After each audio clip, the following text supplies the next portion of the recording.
नमोस्तु कृष्णाय चैतन्य पथ में आप सभी का स्वागत है।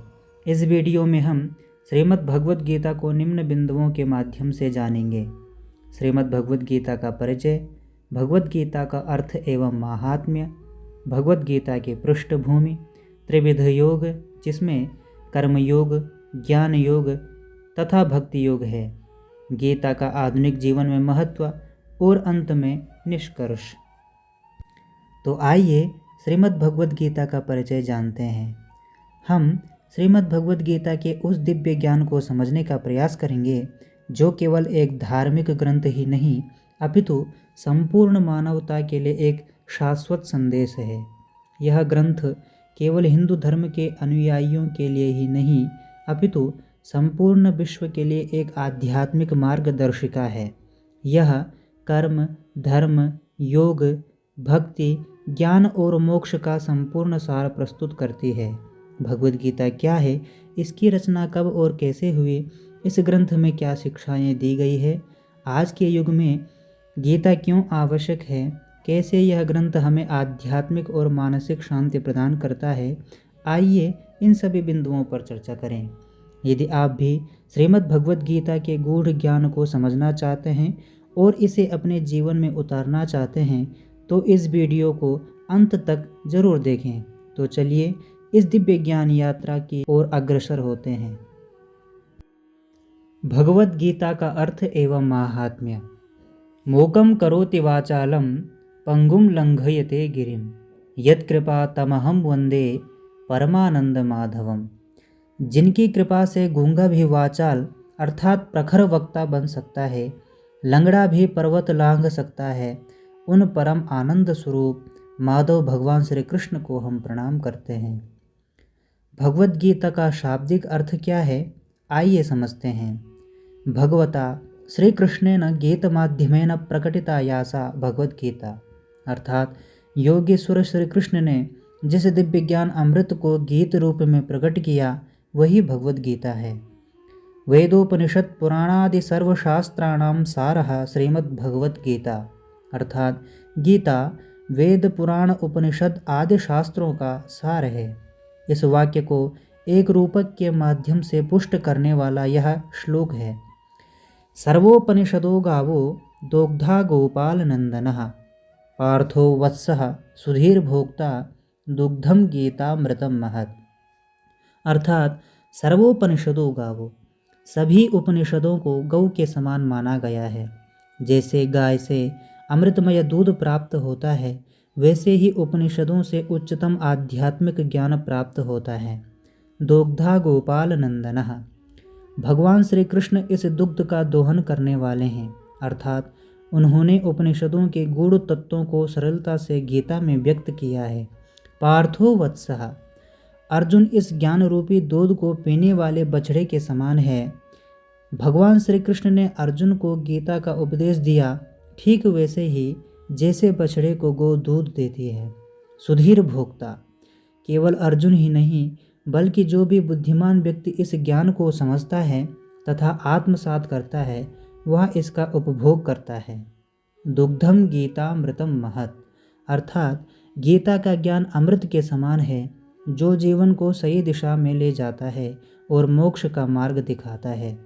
अर्जुन तो एक माध्यम मात्र है, वास्तव में यह ज्ञान समस्त बुद्धिमान साधकों के लिए है जो इसे समझकर जीवन में उतारने का प्रयास करते हैं।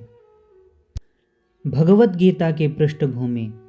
भगवद गीता महाभारत के भीष्म पर्व का एक अंश है जिसमें भगवान श्री कृष्ण ने कुरुक्षेत्र के युद्ध में अर्जुन को उपदेश दिया। जब अर्जुन ने देखा कि उन्हें अपने ही परिजनों, गुरुओं और बंधु बांधवों के साथ युद्ध करना होगा तो वे भावनाओं में बह गए और अपने कर्तव्य से विमुख हो गए। उन्होंने अपने धनुष बाण रख दिए और कहा, मैं युद्ध नहीं कर सकता। तब श्री कृष्ण ने अर्जुन को जीवन के परम सत्य का उपदेश दिया। भगवद गीता में कुल 18 अध्याय तथा 700 श्लोक हैं। त्रिविध योग। श्रीमद् भगवद गीता में भगवान श्री कृष्ण ने अर्जुन को जीवन में मोक्ष प्राप्त करने और सही मार्गदर्शन के लिए 3 प्रमुख योगों अर्थात मार्गों की शिक्षा दी। ये मार्ग हर व्यक्ति के लिए उपयोगी हैं। चाहे वह किसी भी क्षेत्र में कार्य कर रहा हो। सर्वप्रथम कर्मयोग अर्थात कर्तव्य मार्ग। कर्मयोग को एक महान मार्ग बताया गया है जो निष्काम कर्म के माध्यम से आत्मा की उन्नति और मोक्ष प्राप्ति का साधन है।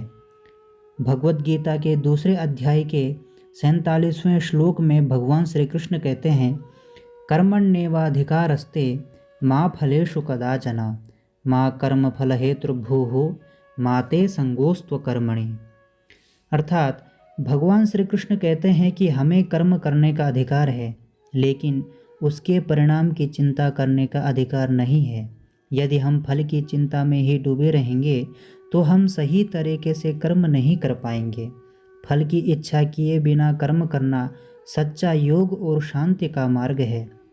फल की चिंता से बचने के नाम पर कर्म छोड़ना भी गलत है। निष्क्रियता से जीवन निष्फल हो जाता है। कर्मयोग हमें सिखाता है कि हमें स्वार्थ रहित होकर अपना कर्तव्य निभाना चाहिए। उदाहरण के लिए, कोई किसान अपने खेत में बीज बोता है, लेकिन उसे यह नहीं पता कि फसल कितनी अच्छी होगी, फिर भी वह बिना रुके परिश्रम करता है। नंबर 2 पर है ज्ञान योग अर्थात बुद्धि का मार्ग। आत्मा और परमात्मा के सत्य स्वरूप को जानने का मार्ग। इसमें व्यक्ति विवेक, तर्क और ध्यान के माध्यम से यह समझता है कि मैं शरीर नहीं बल्कि आत्मा हूँ। परमात्मा ही इस सृष्टि का मूल कारण है। संसार मिथ्या है, केवल ब्रह्म ही सत्य है। ज्ञान से अज्ञान का नाश होता है और मोक्ष प्राप्त होता है। भगवद गीता के दूसरे अध्याय के 20वें श्लोक में भगवान श्री कृष्ण कहते हैं, न जायते म्रियते वा कदाचित् नायं भूत्वा भवितावान भूयः अजो नित्यः शाश्वतोऽयं पुराणो न हन्यते हन्यमाने शरीरे। अर्थात आत्मा न जन्म लेती है और ना ही मरती है। यह नित्य अर्थात हमेशा रहने वाली है, शाश्वत अर्थात अपरिवर्तनीय है तथा पुरातन अर्थात अनादि है। जो व्यक्ति आत्मज्ञान को प्राप्त कर लेता है वह जन्म और मृत्यु के चक्र से मुक्त हो सकता है। शरीर के नष्ट होने पर भी आत्मा नष्ट नहीं होती।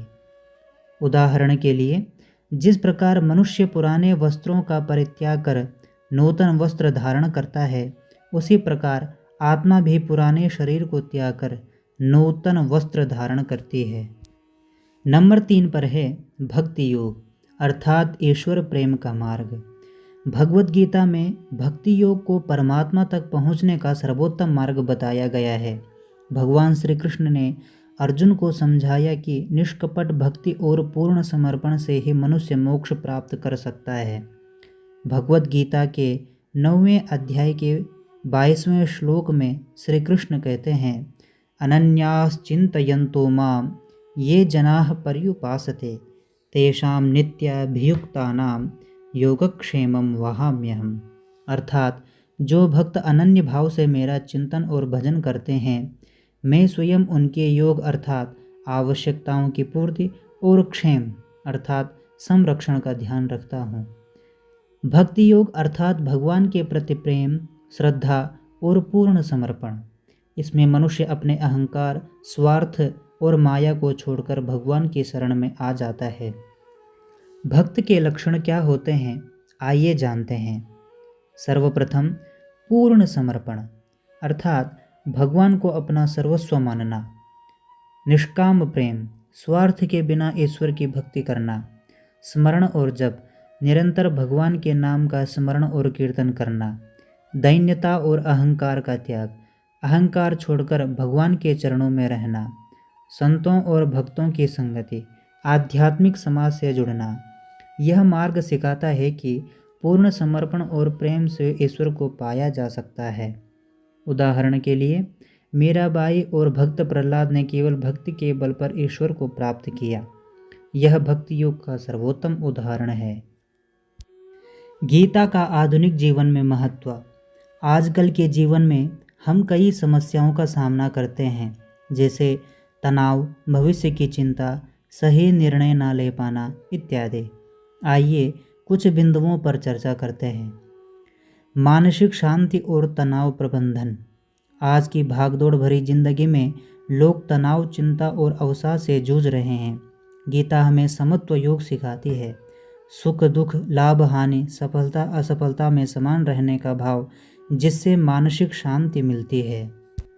सही निर्णय लेने की शक्ति। अर्जुन की तरह हम भी जीवन में दुविधाओं से घिरे रहते हैं। गीता हमें आत्मचिंतन और निस्वार्थ निर्णय लेने की सीख देती है, जिससे हम सही दिशा में आगे बढ़ सकते हैं। आत्म साक्षात्कार और आत्म विकास।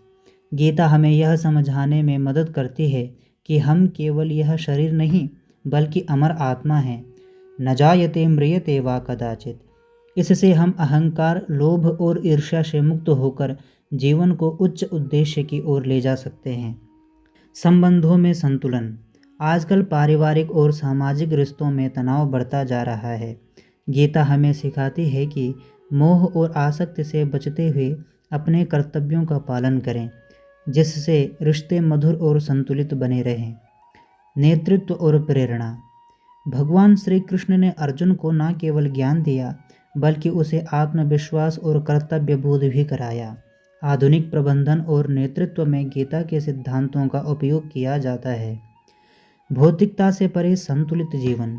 भौतिक सुख सुविधाओं की अति व्यक्ति को अशांत बना सकती है।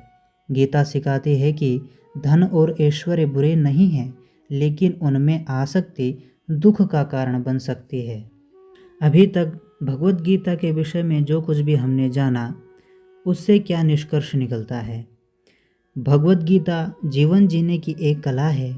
यदि हम इसके उपदेशों को अपने जीवन में उतारें तो हम जीवन के हर संकट को शांत मन से हल कर सकते हैं। यदि आप गीता का अक्षरशः अध्ययन करना चाहते हैं तो कमेंट बॉक्स में ज़रूर बताएं। जय श्री कृष्ण। धन्यवाद।